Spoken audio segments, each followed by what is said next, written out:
So the 6 weeks of no UFC have really taken a stranglehold on the MMA community. We have never had such a long break from the UFC, and even I am feeling the withdrawal. I was excited for a Jake Paul and Andrew Tate fight. Are you kidding me? I was seeing people online beg for a women's MMA event. But, like always, the MMA community always provides just as interesting and baffling shit outside the octagon as inside. Kicking off the new year with the most NPC relationship of all time, consisting of Alex Pereira and Tracy Cortez. This relationship only lasted about 9 days. I'd have lasted only about 9 seconds. My guy heard marriage and bolted. Baby, are you gonna wanna marry me? Alex! Sim ou não? Obrigada. Sim ou não? Chama. But all the stuff Alex has posted since the breakup, I fear the next person he fights is gonna get their head taken off. In other news, Dan Hooker and Patty Pimblett beefing. A beef I thought I'd never need, but now one that I can't live without. Patty was talking to the MMA guru on his channel. Older than that, lad. He's 2 years older than Dan Hooker. Dan Hooker's like 2 years younger than him. That's true. Dan Hooker couldn't grapple the fucking stuff as ma. You know what I mean? Okay, strong statements about Dan Hooker there. We're in fight mode here. Patty was talking shit about Armin, and Hooker just got caught in the crossfire. I'm like, what did he say fuck me for? I'm sure he shit at grappling would have sufficed. Dan Hooker hit back with some claps of his own, and yikes! They went back and forth on Twitter a little bit, but you get the idea. Look, I know some people don't like edgy jokes, but fair is fair. Some people may say one joke is worse than the other, but in all honesty, don't throw shit if you can't take shit. I am aware to many that this might be also how they speak in this part of the world, but Patty Pimblett has a history of saying some wild shit. If Patty loses to Gaethje and Hooker loses to BSD, which, being completely honest, is what's gonna happen, I would love to see this fight. In other MMA news, the RAF had a press conference, which, side note, I'm really excited for this RAA stuff. Pretty interesting to see these UFC fighters get into wrestling and just do more side stuff that isn't just fighting. It's nice to be able to see your favorite fighters fight and do other things outside the UFC. But honestly, this press conference was really wild, and goddamn it, do we need some more of this in this fucking sport.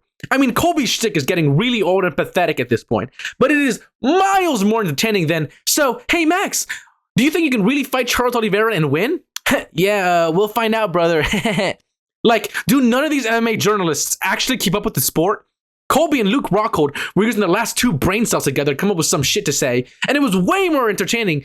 What are we talking about? We're talking about big money up here, not nobodies. We're talking about Luke Rockhold, first ballot Hall of Famer, not some unproven kid in the corner that's never done anything. And to give the bloater weight some credit, he was spitting some facts. Dana White was told you don't belong in the top 15. He actually agreed. I was wondering maybe after this match, you think he would change his mind? It really doesn't really matter what Dana White thinks of me. I'm a world champion. I'm Donald Trump's favorite fighter. I'm America's champion. I'm the king of Miami. You can never take those titles away from me. So take me out of the rankings, whatever. I'm still the biggest draw at welterweight. So it makes no difference what number is next to my name. I know what I'm capable of, and I know I'm still the best fighter and wrestler on planet Earth. Book Bo Nickel and Colby Covington for the White House, and boom! Work off the excitement from outside the UFC and utilize it inside the UFC. Like, this shit just frustrates me, man. Speaking of Bo Nickel, you think all the trash talk would have motivated him to fight even more with his wrestling match against Yoel Romero. But unfortunately, Yoel missed weight. Again, shocker. He weighed in over 7 pounds, which, to be fair, is insane. Missing weight sucks, especially when it's your opponent, and 7 pounds is massive, which again caused Bo Nickel to pull out of the event. Which, if you ask me, is a little bullshit. I mean, Yoel Romero was 48 years old. Like, come on, man. I'd honestly call that fair. And like already mentioned, all the trash talk from Colby and Luke, not to mention the fact that someone did step up and did wrestle Yoel Romero and even beat him. Absolute insanity. And other crazy news, I can't believe these words are about to come out of my mouth, but the MMA guru and Aiden Ross had a live stream. We truly live in a simulation. We had the MMA guru wrestling Arman Tsarukyan for a couple of minutes, and the giant himself may have fallen, but held his own better than some other fighters, and probably better than most MMA channels. The whole MMA community needs to be documented, man. It's like a Kiwi Farms thread. MMA is its own locale with its own scandals and stupid stuff going on inside and outside the octagon.